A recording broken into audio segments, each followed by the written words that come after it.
ఒక రాష్ట్రం బాగుపడాలంటే నిజాయితీతో కూడినటువంటి ప్రభుత్వాలు, నిజాయితీతో కూడిన మీడియా ఉండాలి. సమస్య ఏంటో స్పష్టంగా అర్థమయ్యేలా తెలుసుకుని వార్త రాయాలి. ప్రభుత్వాలు ఆ సమస్యను పరిష్కరించాలి. అప్పుడు పారిశ్రామిక ప్రగతి సాధ్యమవుతుంది. ఆంధ్రప్రదేశ్లో ప్రజలని తప్పుదోవ పట్టించే మోసపూరిత జర్నలిజం, మోసపూరితమైనటువంటి ప్రభుత్వ విధానాలే నడుస్తున్నాయి. ఇప్పుడు చంద్రబాబు గారి టైంలో ఒక ఏడాది ఒక 5 లక్షల కోట్లు, ఇంకొక ఏడాది 10 లక్షల కోట్లు, లాస్ట్ ఇయర్ అనుకుంటే 20 లక్షల కోట్ల రూపాయలు పెట్టుబడులు పెడతానని ఎవరెవరు వచ్చారు, 80 వరకు కుదుర్చుకున్నారు. వాళ్ళు అవన్నీ బోగస్ అని వైసీపీ ప్రొజెక్ట్ చేసింది. వైసీపీ హయాంలో మాత్రం అట్లా ప్రతి ఏడాది పెట్టలేదు. ఒక ఏడాది ఏదో పెట్టారు. ఓ 11 లక్షలు 9 లక్షల కోట్లు పెట్టుబడి పెడుతున్నారన్నారు. అందులో కొంత వచ్చినాయి అన్నారు.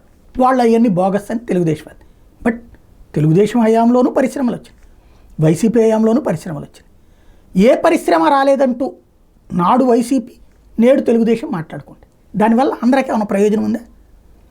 ఏ ఏ పరిశ్రమలు వచ్చినాయో చూపెడుతూ, అరే అబ్బాయిలు మా రాష్ట్రంలో ఇన్ని పరిశ్రమలు ఉన్నాయి, మా రాష్ట్రంలో ఇంత ప్రగతి జరుగుతోంది, మీరందరూ రండి అని పిలిస్తే వస్తారా?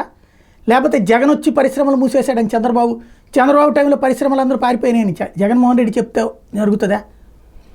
ఇద్దరూ మోసం చేస్తున్నారు. వాళ్ళకి అనుకూలంగా పత్రికలు మోసం చేస్తున్నాయి. అదాని వచ్చి పెట్టుబడి పెట్టలేదా?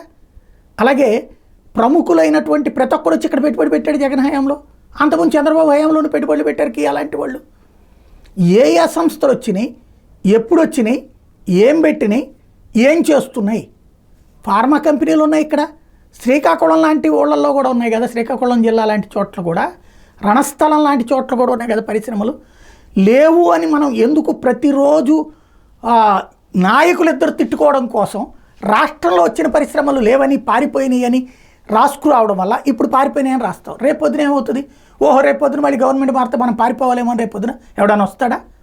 పారిశ్రామిక అనుకూల వాతావరణం అంటే రాజకీయాలకు అతీతం, మేము పరిశ్రమల జోలికి పోము, మీరు రండి పెట్టండి, మేము అధికారంలో ఉన్నారేపోయినా మీ వెనకాల ఉంటాం, ఇదిగో చూడండి చంద్రబాబు మా హయాంలో వచ్చిన పరిశ్రమలు జగన్ టైంలోనే ఉన్నాయి, ఇదిగో జగన్ హయాంలో వచ్చిన పరిశ్రమలు మా హయాంలోనూ కొనసాగుతున్నాయి, మేమేమి ఇబ్బంది పెట్టము అని చెప్తే సరిపోతుంది కదా.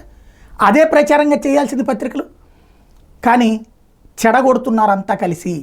ఆలోచించుకోవాల్సి ఉంది.